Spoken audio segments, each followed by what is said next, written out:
বাপ দাদার আমলে সম্পত্তি লিয়ে বিপদের মধ্যে আছি, কই জানি সম্পত্তি রেখে আছে নকশার মধ্যে দেখবাম তে পৌরসভাত গেছিলাম, কাম হইলো না। পরে চিন্তা করলাম যে রেজিস্ট্রি অফিসে যাই, গিয়া জমি নকশাটা দেয়, জমি নকশা দাগ টাগ বোঝান জানে ইন্দুরে খাইছে, এখন নকশা মকশাটাও প্রিন্ট করা নিয়ে লাগবো। হরে রেজিস্ট্রি অফিসে গেছি, কইতেছে নকশাটাকে প্রিন্ট করুন গে। তে আরেকজন যাচ্ছে ভাই দেখুন এটা কি সমস্যা করলে উপজেলা থেকে দেখে আন গে। তে পরে নকশা মকশা লিয়ে উপজেলা যেতেছে, আমার একজন পরিচিত মানুষ আছে, গিয়ে জমির নকশাটা দেখেন গে, ভাই দেখুন আমি মূর্খ মানুষ বেশি বুঝি না।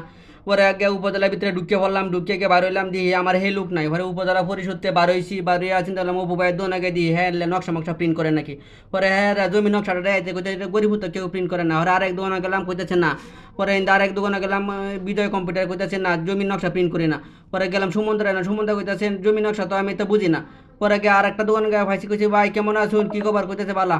পরে কইছে জমি নকশা প্রিন্ট করুন নাকি, কইতেছে হ। পরে হ্যাঁ দিয়ে হেলাম মেশিন আছে এনে, মা বাবাই দোকানে কুসে কম্পিউটার এনে নকশা মকশা প্রিন্ট করে। পরে হ্যাঁ এনে জমি নকশাটা প্রিন্ট করাইলাম। জমি জমা সম্পত্তি মিলিয়ে দেওয়ান গা বালা, মহিষিং গেলে 500-600 টাকা ভাড়া লাগলো হইলে। পরে গরিব হয়ে জমি নকশাটার প্রিন্ট করেছি, দিয়ে বালা করে প্রিন্ট করছি জমির নকশাটা, আমরা দাগ মৌজা দেওয়া যা। পরে হ্যাঁ নকশাটা বলে টইলে দিল, আমি বললাম ভাই টেয়াডা এলা নেন গিয়া, বালা উপকার করছেন, মহিষিং যাওয়া লাগলো না। পরে আটটা আটটা মিলাইলাম, মিলাই চিন্তা করলাম ভাই বিরাট বড় উপকার হয়েছে বুঝছেন।